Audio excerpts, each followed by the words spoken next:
Sir, ಈಗ ಲೋಕಸಭೆ ಚುನಾವಣೆಗೆ ticket ಕೇಳಿದ್ದಾರೆ ಅನ್ನೋಂಥದ್ದು ಕೂಡ ಚರ್ಚೆ ಆಗ್ತಾ ಇದೆ. ಲೋಕಸಭೆ ಚುನಾವಣಾ ಟಿಕೆಟು ಗೆಲ್ಬೋದು ಸೋಲ್ಬೋದು ಅದು ಪ್ರಶ್ನೆ ಅಲ್ಲ.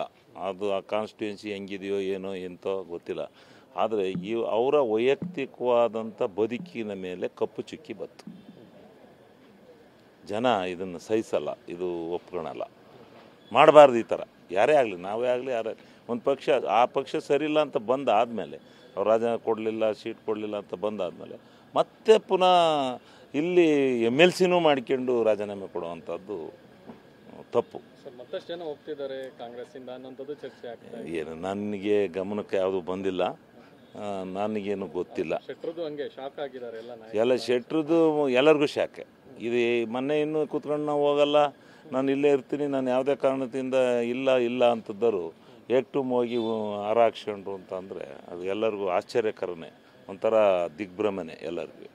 ಇದೇನಪ್ಪ ರಾಜಕೀಯದಲ್ಲಿ ನೀತಿ ಇದೆಯಾ, ನೆಲೆ ಇದೆಯಾ, ಗುತ್ತು ಗುರಿ ಇದೆಯಾ, ಜನ ರಾಜಕಾರಣಿಗಳನ್ನ ಹೆಂಗೆ ನಂಬಬೇಕು ನಂಬಾರ್ದು ಅಂತಕ್ಕಂಥ ಭಾವನೆ ಉದ್ಭವ ಆಗ್ತಕ್ಕಂಥದ್ದು ಸತ್ಯ.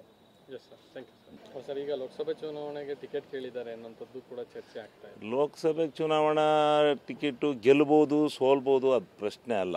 ಅದು ಆ ಕಾನ್ಸ್ಟಿಟ್ಯೂನ್ಸಿ ಹೆಂಗಿದೆಯೋ ಏನೋ ಎಂತೋ ಗೊತ್ತಿಲ್ಲ. ಆದರೆ ಅವರ ವೈಯಕ್ತಿಕವಾದಂಥ ಬದುಕಿನ ಮೇಲೆ ಕಪ್ಪು ಚುಕ್ಕಿ ಬತ್ತು. ಜನ ಇದನ್ನು ಸಹಿಸಲ್ಲ, ಇದು ಒಪ್ಕೊಳಲ್ಲ. ಮಾಡಬಾರ್ದು ಈ ಥರ.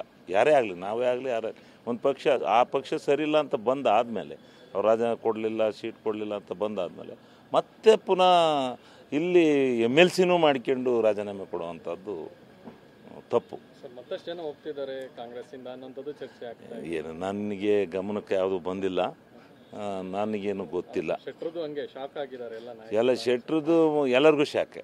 ಇದು ಮೊನ್ನೆ ಇನ್ನೂ ಕೂತ್ಕೊಂಡು ನಾವು ಹೋಗಲ್ಲ, ನಾನು ಇಲ್ಲೇ ಇರ್ತೀನಿ, ನಾನು ಯಾವುದೇ ಕಾರಣದಿಂದ ಇಲ್ಲ ಅಂತದ್ದರು ಏಕ್ಟುಮ್ ಹೋಗಿ ಹಾರ ಹಾಕ್ಸ್ಕೊಂಡ್ರು ಅಂತಂದರೆ ಅದು ಎಲ್ಲರಿಗೂ ಆಶ್ಚರ್ಯಕರನೇ, ಒಂಥರ ದಿಗ್ಭ್ರಮನೆ ಎಲ್ಲರಿಗೂ. ಇದೇನಪ್ಪ ರಾಜಕೀಯದಲ್ಲಿ ನೀತಿ ಇದೆಯಾ, ನೆಲೆ ಇದೆಯಾ, ಗುತ್ತು ಗುರಿ ಇದೆಯಾ, ಜನ ರಾಜಕಾರಣಿಗಳನ್ನ ಹೆಂಗೆ ನಂಬಬೇಕು ನಂಬಾರ್ದು ಅಂತಕ್ಕಂಥ ಭಾವನೆ ಉದ್ಭವ ಆಗ್ತಕ್ಕಂಥದ್ದು ಸತ್ಯ. Yes sir, thank you.